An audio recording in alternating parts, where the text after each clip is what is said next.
fill in the blanks with correct articles and preposition। এই টপিকটা class 1 থেকে class 12 পর্যন্ত ভীষণ ইম্পর্টেন্ট। এছাড়াও তোমরা যারা বিভিন্ন রকম চাকরির পরীক্ষার প্রিপারেশন নিতে তাদের জন্য এই টপিকটা ভীষণ important.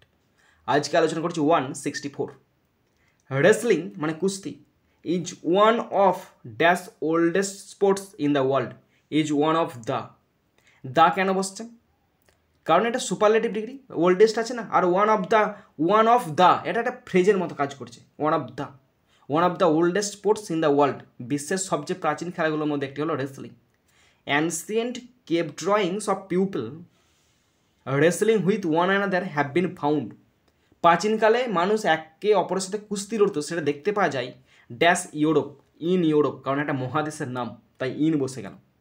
It is dash serious sport, it is a serious sports, কারণ স্পোর্টটা সিঙ্গুলার কাউন্টেবল নাউন, তাই এখানে বসে গেল এ সিরিয়াস স্পোর্ট। ওকে, দা কেন বসলো? Superlative degree. ইন কেন বসলো? মহাদেশ। আর এই কেন বসলো? কারণ সিঙ্গুলার কাউন্টেবল নাউন, তাই এ বসে গেল।